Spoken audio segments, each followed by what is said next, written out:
Happy New Year mga kaproyekto. Welcome to Proyekto Pilipino. Ito ang ating kauna-unahang episode sa taong 2026. At ang ating talakayan ngayon is what's in store for 2026. So magkukwentuhan lang ho kaming tatlo. Although nag-usap-usap na ho kami. Nag-usap-usap na kami mga a week ago.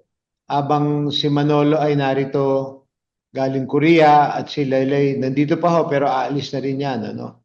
So okay guys, let's go. So ano ba yung in-store? Ano ba yung ating si Manolo, si Manolo, nakikinig ho yan, yun ang kanyang microphone. At ano, makakala nyo may kausap na iba si Manolo. Nung araw ho ganyan ang itsura ng telepono. Ano nga, yun ang sabi ng anak ko nung binigay ito sa akin ng asawa ko. Sabi niya, mas komportable yan sa'yo. Sabi ng anak ko, ano yan? Para saan yan? Sabi ko, telepono dati. Mas malinaw na sabi ni Manolo, di ba? May pandial ba yan, Manolo? Yung wala pabilog na nga pandial kagaya ng dati? Ipa-plug mo lang sa USB. Kaya lang malinaw siya bilang microphone at headset. Okay. Anyway. So yeah, Manolo, ikaw mag-start. Let's get people excited what's in store. Well, Father, of course, ang medyo nasa likod ng lahat is it's going to be what is it, Lalo? The 40th anniversary of the EDSA People Power Revolution. And so there'll be a lot of taking stock. Ano bang nangyari sa atin? Ano bang nangyari sa EDSA? Meron pa ba tayong matututunan dito? O meron bang bagong chapter na nagbukas? So lahat yun tatalakayan natin in the months, 2 months to come. But beyond that, kasama na rin doon, there's a bit of an irony na syempre 40 years later, many of the same names are still there. And many of the same problems. Di ba? So, kailangan natin tanungin, are the same problems, does that mean that the same solutions still apply or no longer apply? At doon babalik tayo sa mga institusyon natin.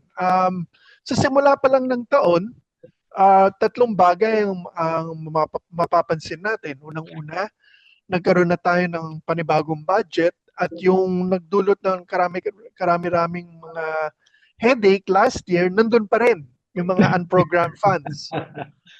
That's number 1. Number 2, ang mga nadiskubreng anomalya nung last year, wala pa ring resolusyon. So tuloy-tuloy pa rin ang mga investigasyon sa larangan ng Kongreso at sa larangan ng Ombudsman.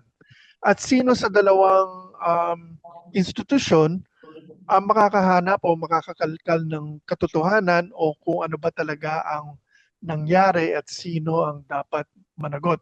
Yun pa rin ang titingnan natin. And third, of course, is dahil may bumabang desisyon ng Korte Suprema last year, nasabi nila may kakulangan ng ginawang pagsusubok ng impeachment kontra sa Vice Presidente. Maraming nagtatanong kung magsisimula na naman ang proseso sa taon na ito kontra sa Vice Presidente at ayon sa balita, kung meron ding magiging impeachment laban sa kasulukuyang Pangulo. So, in other words, this is the year na kahit lumingon ka sa nakaraan o tatanaw ka sa parating, the same issues of good governance and accountability in institutions are still for all of us to discern. Yeah. At saka siguro dadagdag ka lang doon, Manolo, yung 4 priority bills na sinertipikahan ng Pangulo, 'di ba? Na priority bill siya. Hindi siya urgent pero priority bill, no? So 'yun kasi mahalaga ring usapan 'yun eh. So yeah, I think Laloy can walk us through those very well. Nabulagta ako, Manolo. Pero alam ko, let's begin with the big one. If I'm not mistaken, hindi ko ata kabisado yung 4 priority bills, but I think the one that people are really going to be talk about yung pag-uusapan ay yung anti-dynasty bill. Alam naman natin na nakasaad sa ating konstitusyon na we reject as a people itong dynasty at kailangan ng enabling law to prevent dynasties from cropping up in the Philippines. And sinabi ng Pangulo that of course he agrees with the anti-dynasty bill in principle at itinutulak niya to. Ngayon na magiging usapan ngayon sa Kongreso ay kung anong version ng anti-dynasty bill yung isusulong ng ating mga kongresista. Dahil of course, napakahirap na topic nito, napakasari ito dahil ultimo yung definition ng dynasty, we can't agree on a definition. And of course, we also don't want to prevent good public servants from serving by too narrow a definition of dynasty. Correct. So magiging madugo ito and of course all branches of government in order to get this passed are going to have to work extremely well because itong pangako ng isang anti-dynasty bill ay halos kasing luma na at kasing tagal na nung EDSA Revolution mismo, Manolo, dahil nagsimula pa ito ng konstitusyon na bunga nung nabanggit mo na EDSA Constitution. So, hindi ito simple, Manolo. The following year, Leloy, di ba? May constitution na tayo, 86, 87. Di ba? Nagraratipika na ng konstitusyon, di ba? So, Yes. Meron din yung isang panukalang batas na that would reform the party list law. Dahil yes. yun nga, one of the problems ng party list law, parang na-overtake siya ng mga dynasty and mga ibang grupo na hindi naman kinatawan talaga ng mga grupong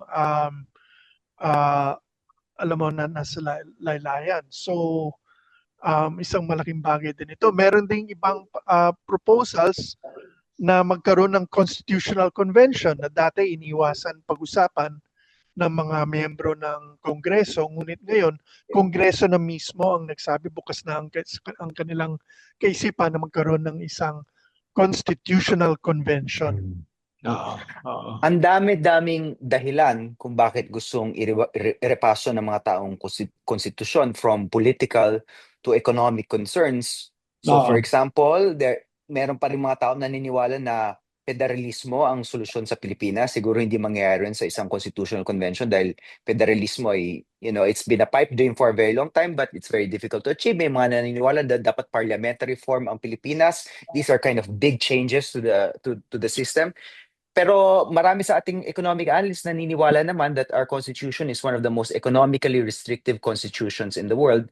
At ito ang sanhi kung bakit ang average foreign direct investment sa Pilipinas ay kalahati or minsan nga even 1/3 lang ng ASEAN average dahil napakahirap mag-invest dito sa Pilipinas kung ikaw ay foreigner dahil maraming mga anti-investment provisions sa ating constitution.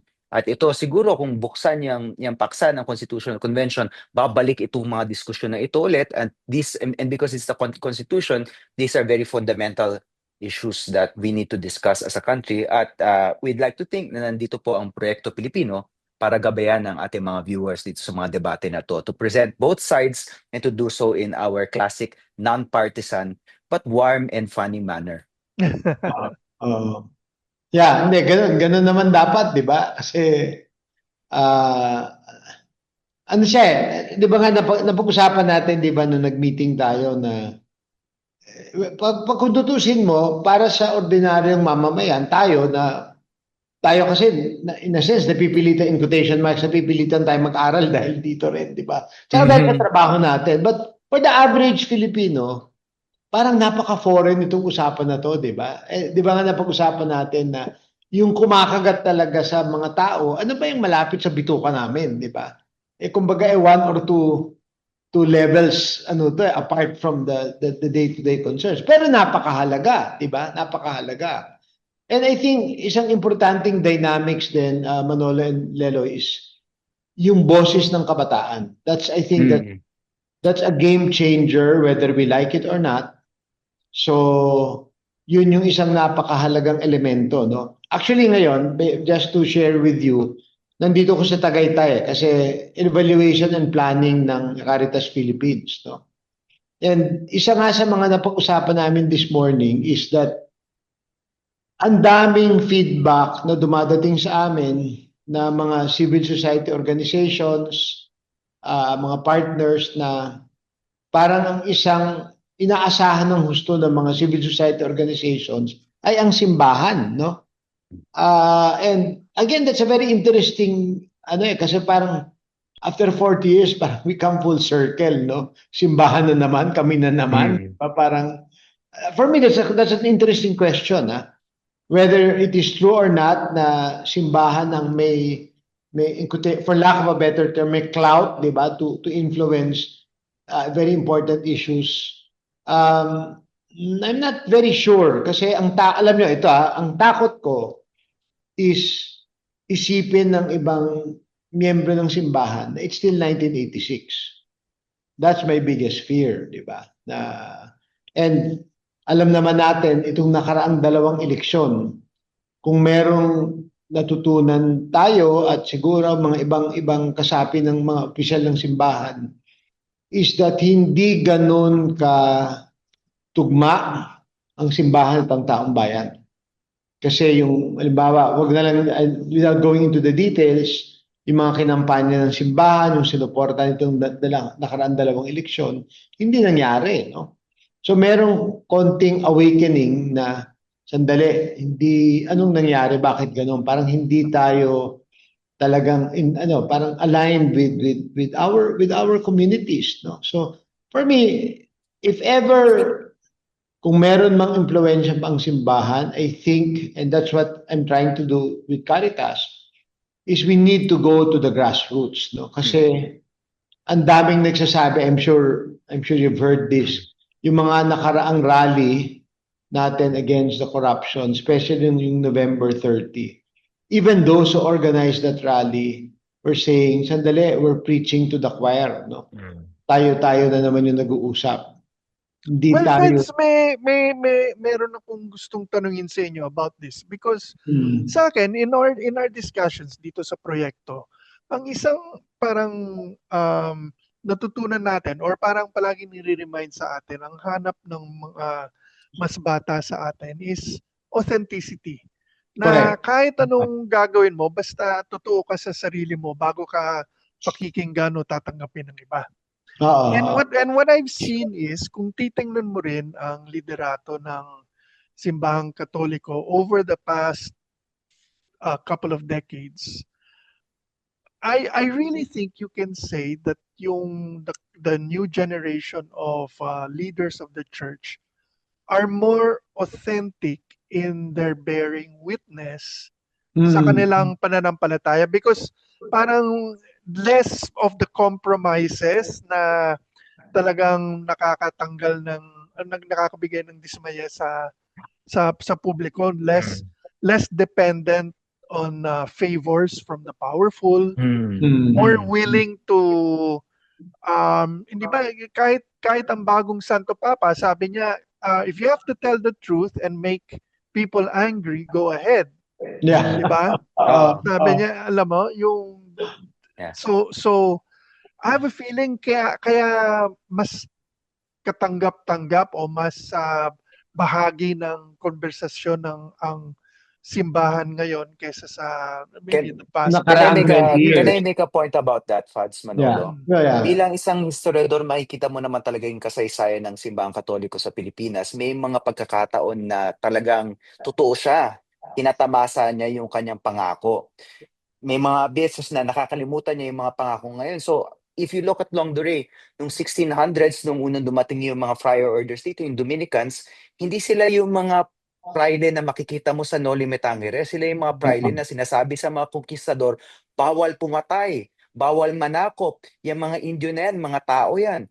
Nung panahon naman ni Rizal, siguro nakalimutan nila yung pangako na yun at nagalit yung mga Pilipino sa kanila. But even during that time, yung mga native priests naman ay patuloy na nanindigan para sa mga Pilipino. Kaya nga tayo merong Gumburza at yung tinatawag ni Father John Schumacher na mga revolutionary clergy na sumali sa Katipunan.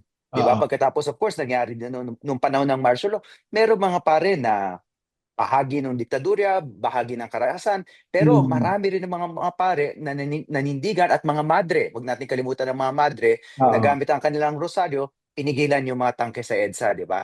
So yan talaga ang buhay ng simbahan sa Pilipinas at siguro ngayon, lalo na pagkatapos nung karahasan nung panahon ni Duterte, siguro nahanap talaga, meron talagang pagkakataon na mahanap ulit ng simbahan yung kanyang boses na makatao. At saka alam mo, Leloy, ano yun, ang ganda nung kumbaga yung cycles ng simbahan. Ang major factor din, Manolo, and Lelo, is Pope Francis, I think. I think Pope Francis, yung impact niya sa credibility ng simbahan is sabi nga nila, di ba, may Francis effect kahit sa Pilipinas. Because you need to remember na in the, ano ba yung time may remember that controversy of the Pajero bishops, di ba? That we took a hit on that, di ba? Yung credibility ng simbahan. But as you said, yung may mga issues na naman na pinipick up, like for example, yung mining issues, di ba? Yung pag-aapi sa mga indigenous peoples.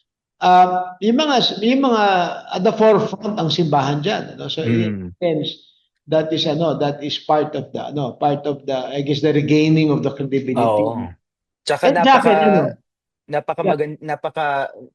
sa akin, Fads, very heartening na ang sikat na pare ngayon ay si Father Flavi.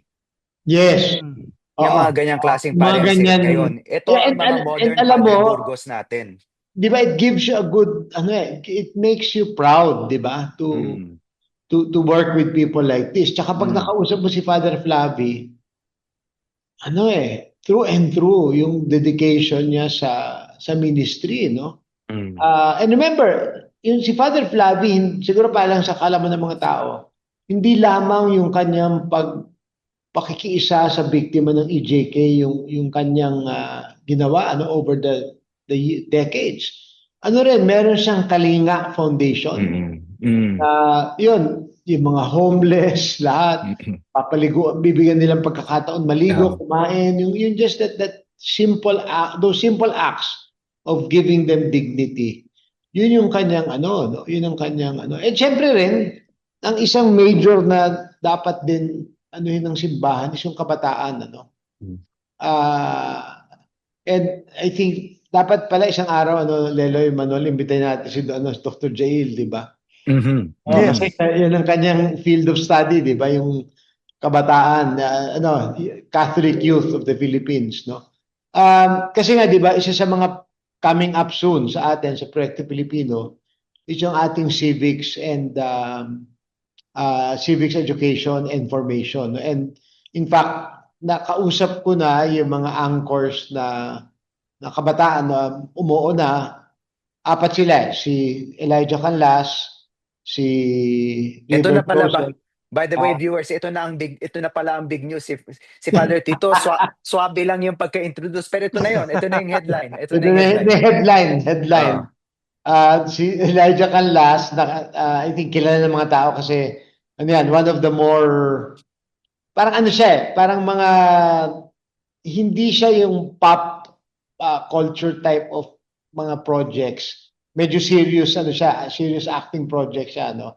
Pero siya yung active sa mga rallies, no? In fact, si Elijah at si Katie Estrada, the other anchor, kinausap ko yan sa rally. Sa rally ko kinausap. May project na ganito, ganun. Okay, tapos si River Joseph and si Ralph De Leon are 2 very popular PBB housemates, Pero ang lakas ng impluwensya nila sa mga kabataan. And then yung 5th na nirecommend din ng ABS among the male anchors is Robbie Jaworski. Okay? Yung mga female, hindi ko pa mababanggit kasi hindi ko pa nakakausap. So ayoko munang banggitin. Pero meron ng 3. In fact, the moment pinost namin sa Instagram at sa Facebook yung babalik na yung Y-Speak, which will be the Civics Education Information Program for the Youth. Ang daming nagre-recommend, nagsasuggest kasi sabi ko wala pang final female anchors na line up, So ever since that time, this is just 3-4 days ago, ang dami na nagre-recommend si ganito, si ganon, yung but ito yung magandang balita. I've met with them twice. And ang gusto nilang gawin is to listen to the communities. And they want to go to an IP community and talk to the youth of the IP community. They want to go to the depressed areas sa Tondo and then sa probinsya and listen to the youth, Sabi ko, wow, I think we made the right choice, no? And Fads, bilang isang laking Y-Speak, I'm of the generation. Actually, may mga programang nagpalaki sa akin during my youth when I was in high school and early college na talagang for me civics-oriented. Dalawa yun. Unang-una, Y-Speak na si Father Tito at pangalawa, yung The Explainer ni Manolo Quezon. At ako'y nabiyayaan actually once na Leloy, bigyang Leloy, pinatanda mo naman kami ni Manolo. Imagine mo, pinapanood mo kami high school, college ka. ako'y nabiyayaan once maging explainee at ngayon nakasama ko na yung mga tinitingala ko nung panahon na yon napakalaking karangalan sa akin na maging bahagi ng mga programa na dati pinapanood ko lang bilang bata at nagmumulat sa aking mga mata. And yun yung pangarap natin, di ba? Kasi ilang percent ang voters sa 2028 na youth, Manolo? Would you have that number? Alam ko, majority, 65?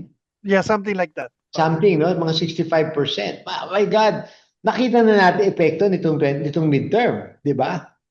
Nakita na natin yon, di ba? So I think, ako I'm very hopeful, but it's a big challenge kasi, I don't think we can tell this youth anchors, o ganito ang sabihin ninyo, ganito ang pag-usapan ninyo.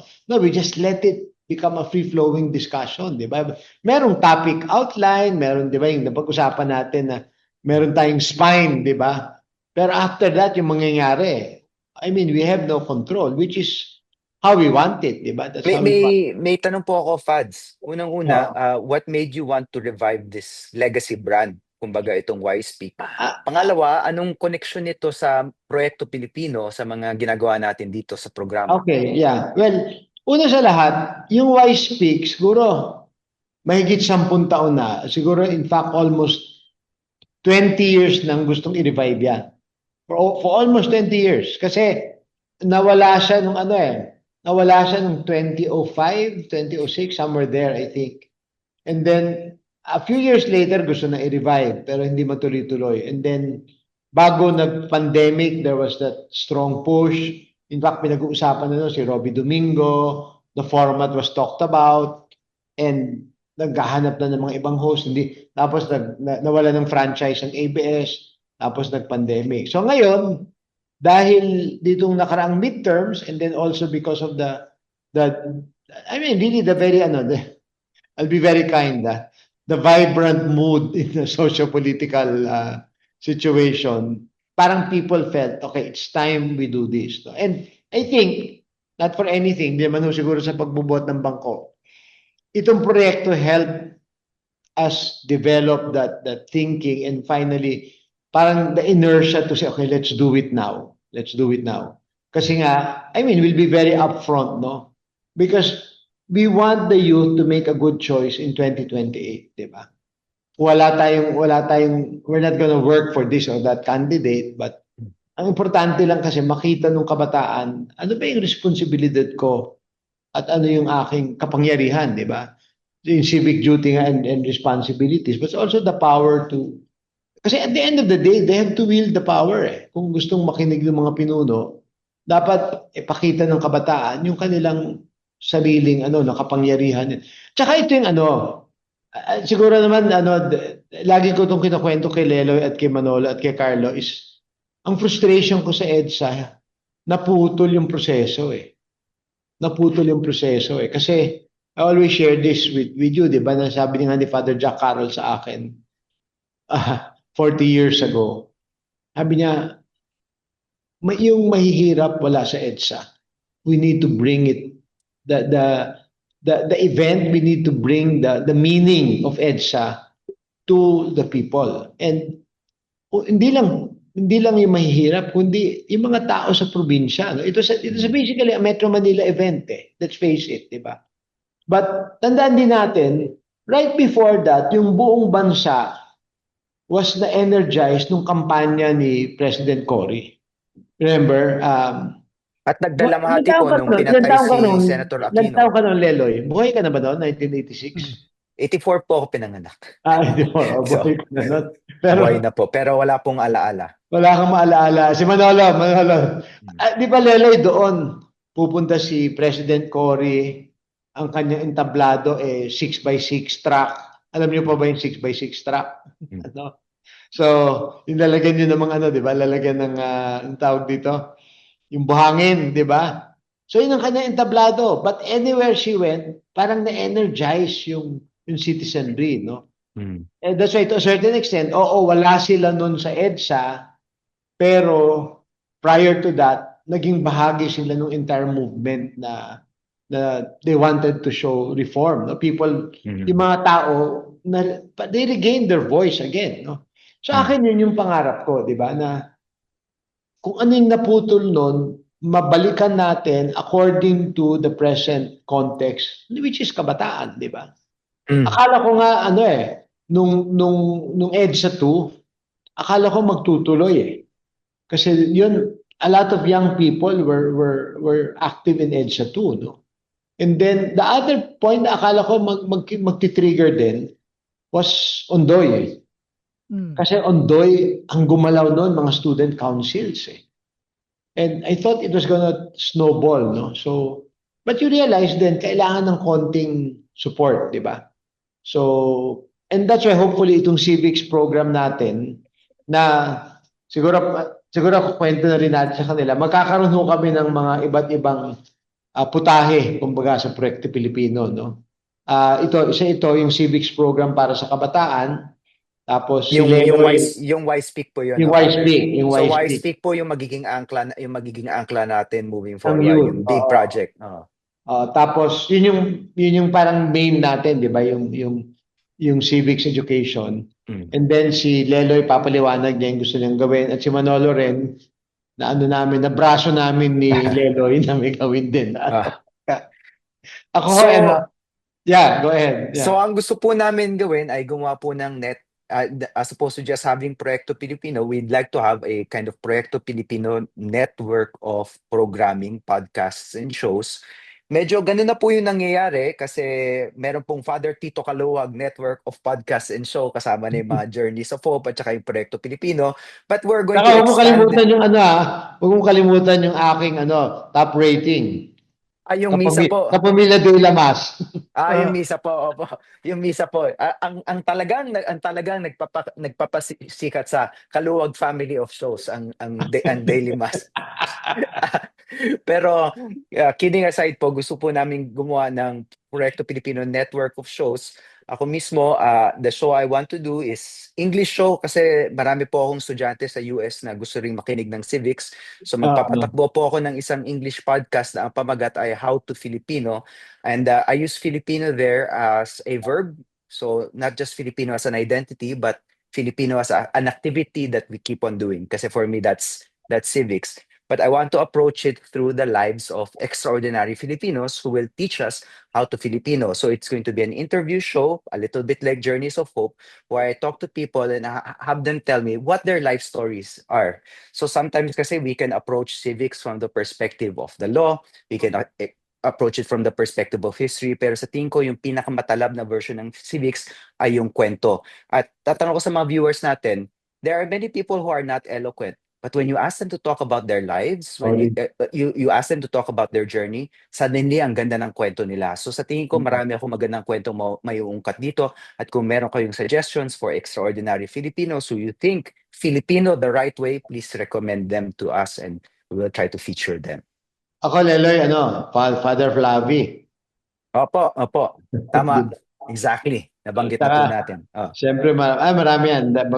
Si Manolo naman. Manolo yung brinaso namin ni yung sa akin naman, yung palagi kong tinatanong, paano ba, saan nanggaling yung ugali natin ngayon? Yung nakikita natin ngayon, saan ba yung nagsimula at paano nangyari?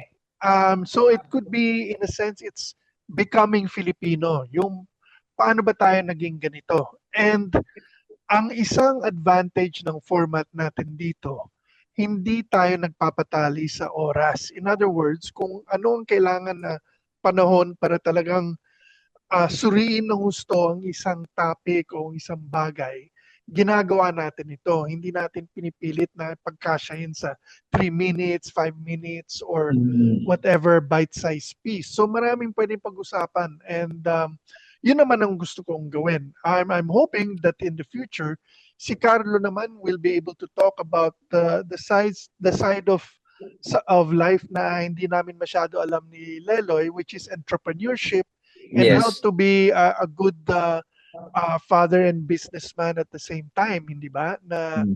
uniquely his and uniquely needs to be told as well. Yeah, yeah. So yun yung mga kumbaga naka-line up to sa darating na taon, and hopefully I guess babalikan natin yung original natin talagang goal, 'di ba, nung kinonceptualize natin Proyekto Pilipino. It's really building the nation, 'di ba? The Yeah. project of a nation, Oo. a Filipino nation.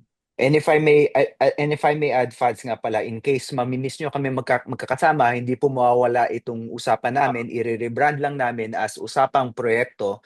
So we will do other content on our own, and then we'll come back and we will actually share yung mga natutunan namin for these other endeavors dito sa main feed ng Proyekto Pilipino, which henceforth will be called Usapang Proyekto. So yun yung kumbaga kumbaga after so many cycles ng iba't ibang putahe, parang merong paglalagom, 'di ba, na kwento. Meron pang uuwian. Oo. Siguro isang mahalaga rin na gusto kong banggitin. That's why I'm very confident about why I speak. Kasi nung minitin ko yung apat, ang klaro sa kanila, hindi ito basta show. Kailangan maging movement to. 'Di ba? And I think sabi nga natin, 'di ba, meron tayong mga gems na na-discover that somehow in a certain extent spurred a certain type of movement. For example, nung naging guest natin si Dr. Shell Habito, pinag-usapan natin ng anti-stunting. I think from that time on, naging mas malinaw sa consciousness ng mga tao yung anti-stunting. Ang daming programa na ngayon na ginagawa to address anti-stunting. In fact, isa sa mga priority programs, hindi lamang ng Caritas Philippines, but ng maraming mga diocese, is to address the stunting issue. So magkaroon ng mga anti-stunting programs. In fact, I was just informed na ang EDCOM 2, 'di ba, yung usong-uso is the first 1,000 days. So ginawa nilang the first 2,000 days yung feeding program. So and naghati-hati ang I'm supposed to meet EDCOM on Wednesday. This will be our third meeting. Kasi nga ang handle ng Caritas Philippines is yes, the first 1,000 days, but at the same time gagawa kami ng parang reading program ng age 2 years old to 4 years old to prepare them for school. Kasi wala yung pa sa government program. So kami yung sasalo dun sa age 2 to 4. Kasi otherwise, disadvantage na naman yung mga have less resources, no? Kasi syempre, yung mga ibang mga pamilya, mga 2 years old, 3 years old, 4 years old, nasa preschool na yung mga yan, di ba? So handang-handa na sila makapasok sa no? Tapos isa pa lang gusto ko lang ibahagi. Ito lang purely by talagang biyaya ng Diyos to. I was in a wedding 2 nights ago. And meron ako matagal ko na ito mga kaibigan. We're going to explore a partnership of providing senior high school for people with autism. Wow. Kasi yun yung program nila. It's to train them to get jobs, including iti-train sila kung paano sasakay ng MRT, public transportation, talagang to become functional and to be able to work. Napakaganda ng programa. I was looking for something like that, no? And yun, maraming mangyayari. And I think mahalaga yung ganitong may pinag-uusapan natin yung mga nangyayari kasi it helps bring it into the consciousness of the people. Tsaka siguro yung magandang balita pa rin because of our rebooting proyekto, ang daming gustong platforms na makipartner sa atin, di ba? So, hindi ko muna babanggitin lahat kasi baka baka mausog yung iba, di ba? But we're broadening also our platforms, no? So hindi lamang YouTube and then the Sky Cable channels, Jeepney TV, of course, Jeepney TV will remain. But we're broadening to other platforms. And in fact, yung sa'yo, Lele, yung How to Filipino, very, ano yan, magti-TFC yan, di ba? Yung I Want TFC. So yan, a lot of things happening. A lot of things happening na hopefully matawid natin. Kasi lahat ito kailangan tumakbo by the end of this first quarter and dapat steady na yan by the second quarter onwards. So yun yung ating ano. So alam mo pala ito isa interesting. I want your comments on this ano. Dahil di ba nag-umpisa tayo about how people are turning to the church. Kasi noong November 30 rally, one of the things I insisted on was to get all the dioceses to do something. Kahit na magmisa lang kayo, kahit na magrosaryo kayo, not necessarily a rally or what, do something. Parang makiisa doon sa ano. And all 86 dioceses did something. And I think that and the funny thing is excited ngayon kasi after that I met with them to prepare for EDSA, yung 40th anniversary. And I think yun din yung dahilan because nabalita yun nung November 30 rally na lahat ng diocese may ginawa. So I think that was, for lack of a better term, that was very, very accidental. Na, nga pala, ang simbahan, may ganung network. Ano? So yun. Hindi lang network, but Father, the capacity to remind people what being part of a community is about. Which is, sabay-sabay kayo, may gagawin kayo sabay-sabay. Because we've gone so atomized nasa behind the computer screen na lang tayo, nakalimutan na natin na may matututunan tayo sa paghanap lang ng kausap ng kasama. Tama. Diba? Tama. That's a good point, Manolo. That's iba yung ganung pakiramdam, diba? Manolo, natatandaan mo nun, and this was tatandaan po ba, Manolo, si Mr. and Miss na magazine? Yes, of course. Yes. And then Hindi ko po Inquirer. natatandaan, Fads, pero bilang historiador, nabasa ko po. Nabasa mo yan, di ba? Di ba weekly yan, si Mr. and Miss, di ba? Di ba yun, every week, ito nangyari sa ganito, ito nangyari sa ganon, ito nangyari, mga pictures, di ba, na ano. And I think it's you hit a very good point, Manolo, na community. Again, it's the sense of, and I guess, Lelo, ito yung sinasabi mo, di ba? The project of nationhood. Na proyekto di ba? It's becoming, sensing we are one nation, we are one community, di ba? And siguro, malaking maaambag ng simbahan dyan, I think. Malaking maaambag ng simbahan, I think. Come to think of it now.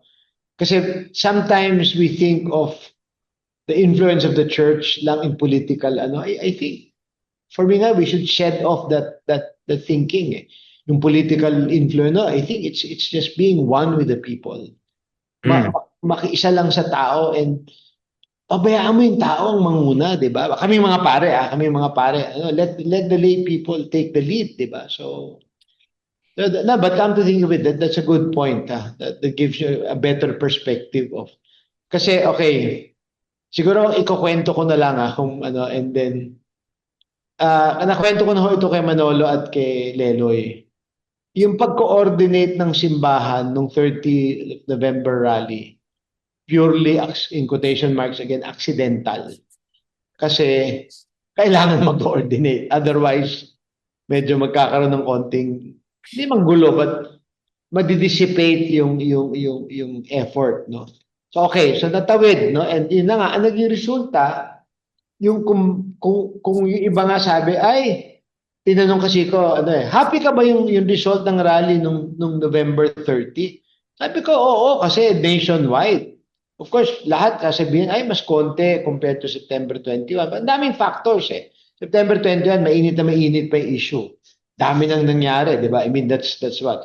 That's a good more than 2 months, no? So medyo siyempre, tatahimik yan. Pero for me, yung pagkilos all over the country was the success. No? At the rally was not bad, the one in People Power Monument. It wasn't Hindi naman siya failure, ang dami rin tao, no? But I think that the better part of that was that it was nationwide. So, segue na ako, sa 40th anniversary, that's my goal. It's also to make it nationwide. And ang plano nga, di ba, ang idea is mag-prosesyon. Of course, there'll be the other rallies, no? There'll be the more, well, for lack of a better term, political rallies. In fact, nagbabatuhan na kami ng mga plano. Ang pinag-uusapan, but we're supposed to meet in a week or so, is sa mga bandang tanghali o alas 2 ng hapon, that's when the rallies, the political rallies, civic rallies. And suggestion to Leloy ni Father Flavi, maglagay tayo ng medical mission, maglagay tayo ng labor desk, maglagay tayo ng legal desk, parang yung mga tao to pumunta rin, 'di ba? Parang that's part of people power, no? Tapos yung main, yun, mga noon time yun to around 5 kasi we want to start a procession and then dadating dapat yung procession sa EDSA Shrine alas 6 o bago mag alas 6 at alas 6 magkakamisa tapos after the mass is isang maikli lang, isang oras na parang peace concert, ano? So yun yung plano. Pero na-excite yung mga diocese kasi gagawin din nila sa kanilang mga diocese. They'll designate one church or one plaza as the meeting point of the procession, have the mass, tapos i-feed yung concert sa kanila. Nice. So, in fact, ang ginagawa ng mga diocese ngayon, naghahanap na sila ng mga LED walls na mauupahan para i-feed yung concert doon, ano. So yun yung nangyayari. And I think ako happy ko doon kasi it's part of bringing people power to the whole country, 'di ba? Absolutely. And ako talaga Lelo yung and Manolo yung you want to let people feel na ito yung kapangyarihan namin na we can create a nation that, 'di ba, a government of the people, by the people, and for the people, di ba? And for me, that's my dream. Masimulan yung ganung infrastructure, so to speak, na hindi madaling matabunan. Talaga. Na may sarili siyang buhay, di ba? And it will take on a life of its own, no? And ako very confident sa mga kabataan. Very confident ako doon. Okay, I will shut up. Kayo na. Okay, Fads. I think mukhang we are at time and we need to close. But I think sana naman na-excite yung ating mga viewers sa mga proyekto. Ako, I guess I'll simulan ko na lang yung closing ko para Father can see everyone off and give the final remarks. Nabanggit nga ni Father na may mga pagkakataon kagaya ng EDSA na nagkukumpol nag-unite ang bayan. Nabanggit nga ni National Artist Cecil Mojares, kahit yung mga hindi naka-attend ng EDSA, nakinig sila sa radyo at maraming mga mini EDSAs across the country. So it was actually a moment of national unity, and in a way we're trying to recreate those various moments. Kung dati nakikinig sa radyo para sumali sa EDSA, sana ngayon makinig naman kayo sa mga programa kagaya ng Proyekto Pilipino para sumali dun sa kilusan natin para sa ating proyekto, para sa ating bayan. Si Manolo naman, because I think Father should close this episode. Okay, sa akin magbabakas ako sa maliit na kwento. Not in 1986, but in 1983, bravery was simply standing in line outside Times Street para makiramay. That was all it was about. No speeches, nothing. It was simply to do a fundamentally decent act required courage. In 1986, it required the same thing. It requires the same thing in 2026 na lumabas sa bahay, pumunta sa isang pampublikong lugar at ipakita sa madla na meron kang panindigan. It will surprise you kung sinong masasalubong mo sa labas. Just as it will surprise you kung sinong ayaw lumabas. Yun. But the fact that you did, I think will tell you a lot about yourself. And that's the first way to realizing na kung meron palang may parehong pananaw sa iyo, meron ka ng kaalyado sa mga gusto mong abutin o mangyari. Yeah. And we're doing that so you can do it first by watching online, thinking online, talking online, and then going outside. Yeah. Thank you, Father, Manolo. Father, please Leloy, go close for ahead. us. No, Father, Hindi. please close for us for a final Leloy, reflection. gusto ko lang sanang mag-pick up lang doon sa isang point ni Manolo. Kasi one of the things na pinapabasa ko sa mga bata, there's an article by Parker Palmer, one of my favorite authors. And ang title ko hindi ang nagkakamali is the way of the movement. And sa kanya, to bring about change in organizations is the movement process. And yun yung binanggit ni Manolo, na meron tayong kanya-kanyang mga hinaing, pero meron din tayong kanya-kanyang aspirations. That unless you stand up and be counted, hindi mo madidiskubre sino ba yung mga ibang tao na may pareho palang dinadaanan. And that's how movements begin. People discover one another. And yun ang nangyari nung 83, Manolo. Thank you for bringing that up. No? And yeah, simply lining up to go to Times, eventually lining up to go to Santo Domingo, and then eventually joining one of the biggest funerals, no, that we've seen nung nilibing si Senator Ninoy, no. And I just want to share that na yun na nga, yun yung movement. It's discovering one another. And sa atin, when you think about it, paano ba tayo nagsimula? Tayong apat. Ganon, di ba? We had certain desires and aspirations, nagkakwentuhan, o gawin natin to. Di ba? In fact, if you recall, wala tayong pangalan sa gusto nating gawin, di ba? We just knew we wanted to do something until Leloy suggested, di ba? Because of his favorite author, the Project of Nation Building, di ba? So siguro maraming salamat ho sa inyong baka ilan taon na ba tayo? 2? Nagsimula po tayo ng eleksyon, Fads. So 2020, 2022. 2022. So Oh, we are just slightly older than the Ferdinand Marcos administration. Oo, di ba? No, because we talked about the elections. Yeah. And we talked about how to form a government, di ba? And we're still here despite the fact kung minsan wala mga replay lang kami, di ba? Na kasi pahirapan ng mga schedule, pahirapan ng guest. But we're still here and we're very very grateful na may sumuporta sa atin. And sana we with the coming rebooting natin is we reach a wider audience. Ako especially, one, kabataan, number two, really to go to the more grassroots communities. Kung sa simbahan pa, ito yung mga basic ecclesial communities. No?